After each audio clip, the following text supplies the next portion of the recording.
தினகரன் ஒரு முறை சொன்னாங்க, அவங்களுடைய மகள் விபத்தில் மரித்தது அவங்கள ரொம்ப பாதித்து விட்டது.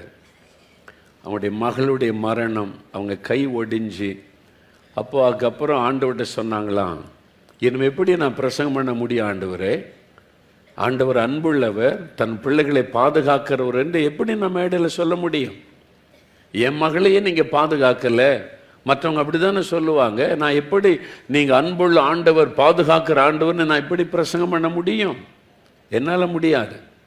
ரொம்ப மனம் சோர்ந்துட்டாங்க, வெளியே வரல, வீட்டிலே இருந்தாங்க. ஆனால் ஆண்டவர் மேல் உள்ள அன்பை விடவில்லை. குடும்பமாக ஜெபம் பண்ணுவாங்களாம். தம்பி பால், சிஸ்டர் அவங்க முழங்கால் போட்டு டெய்லி குடும்ப ஜெபம் செய்வாங்களாம். அதில் தவறாமல் செய்திருக்கிறாங்க.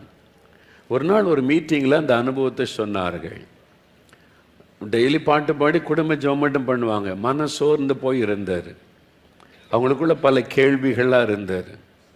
ஒரு நாள் அவங்க குடும்ப ஜெபம் பண்ணிக்கிட்டு இருக்கிறாங்க. அவங்க ஃபேமிலி அவங்க மட்டும் உட்கார்ந்து முழங்கால் போட்டு ஜெபித்து கொண்டு இருக்கும்போது இயேசு பிரத்யட்சமாய் வந்தாராம். நேரடியாக வந்து கேட்டாராம், மகனே, உன் மகளை நான் எடுத்து கொண்டதுனால நீ மன சோர்ந்து போனாயோ? உனக்குள்ள பல கேள்வி எழும்பி இருக்கிறதல்லவா? அப்போ நான் ஏன் இந்த காரியத்தை அனுமதித்தேன்? ஆண்டவர் சொன்னாராம், சாத்தான் என்னிடத்தில் வந்து சவால் விட்டான்.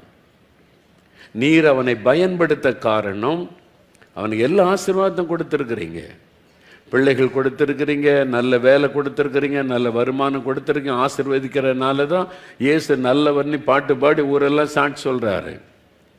மகளை எடுத்துட்டா அவ்வளோதான், அவர் ஊழியம் செய்ய மாட்டார், உம்மை உயர்த்தி காண்பிக்க மாட்டார். சாத்தான் சவால் விட்டான். அதனால் இல்லை, என் மகன் அப்படி அல்ல, என்னை தான் அதிகமாக நேசிக்கிறான், தன் பிள்ளைகளை காட்டில் என்னை தான் அதிகமாக நேசிக்கிறான். அவன் மகளை எடுத்தால் கூட இயேசு நல்லவர்னு பிரசங்கம் பண்ணுவான். ஆண்டவர் சவால் விட்டார். அதனால் ஆண்டவர் அனுமதி கொடுத்தாராம் மகளை எடுத்துக்கன்னு சொல்லி. ஆண்டவர் பிரத்யட்சமாக வந்து சொன்னார், மகனே, உன்னை நம்பி நான் சாத்தானிடத்தில் சவால் விட்டு இருக்கிறேன்.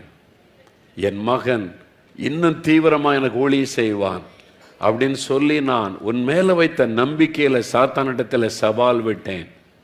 நீ என்னை சந்தோஷப்படுத்த போகிறாயா, அவமானப்படுத்த போகிறாயா? அப்போதான் சகோதர தினகரன் தீர்மானம் பண்ணாங்க, ஆண்டவரே, உம்மை வெட்கப்பட நான் விட மாட்டேன், நான் முன்னிலை தீவிரமாக ஊழியம் செய்வேன், நீர் நல்லவர் நல்லவர் நல்லவர் என்று இன்னும் நான் பறைசாற்றுவேன் அப்படின்னு சொல்லி